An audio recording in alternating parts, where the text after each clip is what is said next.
আসসালামু আলাইকুম প্রিয় ফুটবল ফ্যান্স। ফুটবল ফ্যাগের আজকের এই ভিডিওতে আমি আরও একবার হুলিয়ান আলভারেজ সম্পর্কে কথা বলবো, কারণ আপনারা অনেকেই জানতে চাচ্ছেন। তবে তার আগে একটা জিনিস খুবই ইম্পর্টেন্টলি বলি, একটু মনোযোগ দিয়ে শুনবেন। যেমন আলভারেজ সংক্রান্ত যে টাইপের আলোচনাই করব, সে টাইপের যে সকল সাংবাদিকদের কথা বলি তাদেরকে কিন্তু আপনারা চেনেন। যেমন ফ্যাব্রিজো রোমানো আলভারেজ সম্পর্কে একটা আপডেট দিয়েছেন, ওই ইনফরমেশন বা ওই আপডেটটা কিন্তু অলরেডি আপনি জানেন। এখন এটাকে যদি ব্যাখ্যা করার কোনো দরকার হয়, তখনই ফুটবল ফ্ল্যাগের মতো একটা প্ল্যাটফর্মের উপযোগিতা আসে আপডেটটা দেওয়ার জন্য, ইনফরমেশনটা দেওয়ার জন্য। ফ্যাব্রিজো রোমানোর চেয়ে বেস্ট পসিবল বা এই টাইপের সাংবাদিকদের চেয়ে বেস্ট পসিবল সোর্স আসলে কিছু হতে পারে না। তাই আপনি রেগুলার আপডেট এবং খুবই দ্রুত আপডেট পাওয়ার জন্য ফুটবল ফ্ল্যাগ নয়, বরঞ্চ আমার কাছে মনে হয় ফ্যাব্রিজো রোমানো থেকে শুরু করে এই প্ল্যাটফর্মগুলোকে ফলো করা উচিত, এবং আপনারা করেন সে জিনিসটা আমি জানি। আপডেটের জন্য ফুটবল ফ্ল্যাগ বা দেশীয় প্ল্যাটফর্মগুলো সবচেয়ে বেটার একটা পসিবল ওয়ে হতে পারে না, কারণ দিন শেষে আমরা ওই সাংবাদিক কিংবা সংবাদপত্রগুলোর উপর নির্ভর করি। ফুটবল ফ্ল্যাগ বা এই টাইপের প্ল্যাটফর্মগুলো কোনো একটা আপডেটের পর সেটা একটু সময় নিয়ে ব্যাখ্যা করার জন্য একটা ভালো প্ল্যাটফর্ম হতে পারে, এবং আমি নিজেও সেই জিনিসটা বিশ্বাস করি। এবং একই সঙ্গে এটাও বিশ্বাস করি যে আপনার কাছে যেহেতু টুইটার কিংবা ফেসবুকে ফ্যাব্রিজো রোমানোর মতো একজন জার্নালিস্টকে ফলো করার সুযোগ আছে, আপনি সেখান থেকে যে ইনফরমেশন পেয়ে যাবেন, এর চেয়ে বেস্ট পসিবল সোর্স আসলে কিছু হতে পারে না। এখন যেহেতু ব্যাখ্যা করার সুযোগ আছে, সেহেতু জিনিসটা নিয়ে একটু ব্যাখ্যা করছি। যেমন হুলিয়ান আলভারেজকে কেন্দ্র করে অ্যাটলেটিকো মাদ্রিদের একটা আগ্রহ আছে, সে কথা এর আগের ভিডিওতে বলেছি, এবং সেখানে এটাও বলেছি যে আলভারেজের ব্যাপারে আগ্রহ থাকলেও অ্যাটলেটিকো মাদ্রিদ কি আসলে 100 মিলিয়ন ইউরোর মতো একটা অ্যামাউন্ট দিতে পারবে অথবা দিতে চাইবে। এখানে আলভারেজের সর্বশেষ রিলিজ ক্লজ 50 মিলিয়ন ইউরো দেখলেও এই জিনিসটা মোটামুটিভাবে নিশ্চিত যে এই প্লেয়ারটাকে ছাড়তে হলে ম্যানচেস্টার সিটি 80-90 এমনকি 100 মিলিয়ন ইউরোর মতো বড় একটা সাইনিং বা ট্রান্সফার মানি চাইতে পারে।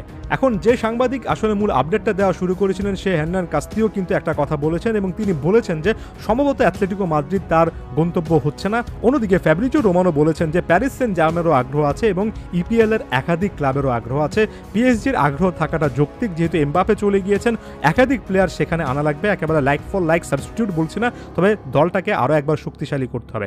একই সঙ্গে ইপিএল এর একাধিক ক্লাব, যেমন চেলসির সত্যিকার অর্থে নাম্বার 9 দরকার, ম্যানচেস্টার ইউনাইটেডও নাম শোনা যাচ্ছে, আপনারা আরও অনেকের নাম শুনবেন। তবে এখানে আমি একটা পজ নিতে চাই, আরও একটা ইনফরমেশনে চলে যেতে চাই। সাম্প্রতিক সময়ে ম্যানচেস্টার সিটি থেকে কেভিন ডি ব্রুইনা চলে যাবেন, সৌদি প্রো লিগের ক্লাবে যাবেন, এমন টাইপের রিউমারও কিন্তু অনেক স্ট্রংলি চলছে। অ্যাগেন, আপনি যদি খ্যাতনামা সাংবাদিকদের ফলো করেন, তাহলে এই আপডেটটা অলরেডি আপনার জানার কথা।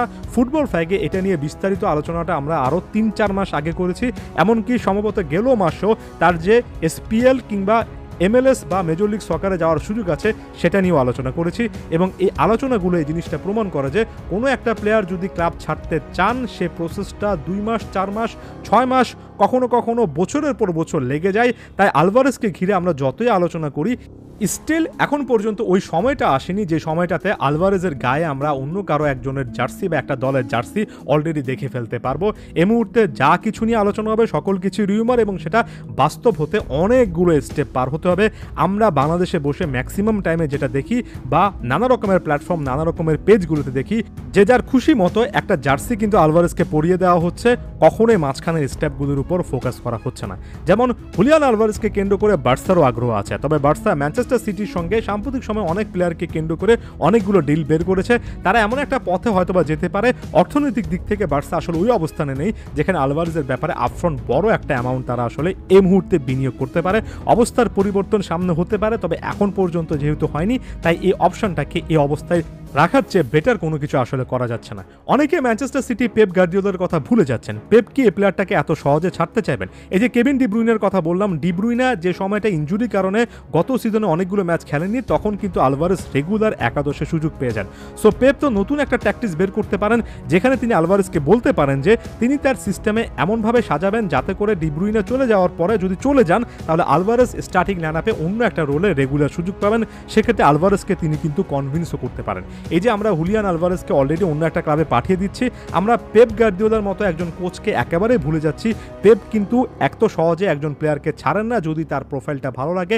এখানে আলভারেজের যদি আপত্তি থাকে যে তিনি গেম টাইমের জন্য ক্লাব ছাড়বেন, পেপ তার সঙ্গে বসে তাকে কনভিন্স হতে করতে পারেন।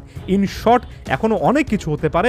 কোনো একটা নির্দিষ্ট ক্লাবে তিনি চলে যাচ্ছেন, এই জিনিসটাতে ফোকাস না করে আলভারেজ আসলে সিদ্ধান্তটা কখন নেবেন এবং গেম টাইমের ব্যাপারে ম্যানচেস্টার সিটি বস পেপ গার্দিওলা তাকে কি বলবে, হবে, তারপর আসলে পিএসজি, বার্সা থেকে শুরু করে ইপিএল এর একাধিক ক্লাব, কোন ক্লাবটা আসলে ওই অ্যামাউন্টটা দিতে পারবে এবং সেই অ্যামাউন্টটা দেওয়ার পরে আলভারেজ ওই ক্লাবটাতে যেতে চাইবেন কিনা, এতগুলো ধাপের পরে আমরা হুলিয়ান আলভারেজকে অন্য কোনো একটা ক্লাবে দেখতে পারবো। এখন পর্যন্ত কিন্তু এ ধাপগুলো সম্পন্ন হয়নি, যে কারণে হুলিয়ান আলভারেজ টু অন্য কোনো একটা ক্লাব আমার কাছে এখন পর্যন্ত জাস্ট একটা রিউমার, জাস্ট একটা সম্ভাবনা। তবে সে সম্ভাবনার প্রেক্ষিতে ভবিষ্যতে কি হয় সেটার জন্য আমি শুধুমাত্র অপেক্ষা করব। জানি এই টাইপের কথাগুলো শুনতে অনেকের বোরিং লাগে, কারণ যে ক্লাব পছন্দ করেন সে ক্লাবের জার্সিতে আলভারেজকে যদি এখনই দেখা যায়, এর থেকে খুশি কোনো কিছু আপনাদের অনেকের জন্য হতে পারে না। তবে ফুটবলে ট্রান্সফারটা এভাবে হয় না, পুরো জিনিসটা একটু ব্যাখ্যা করলাম। ধন্যবাদ সবাইকে।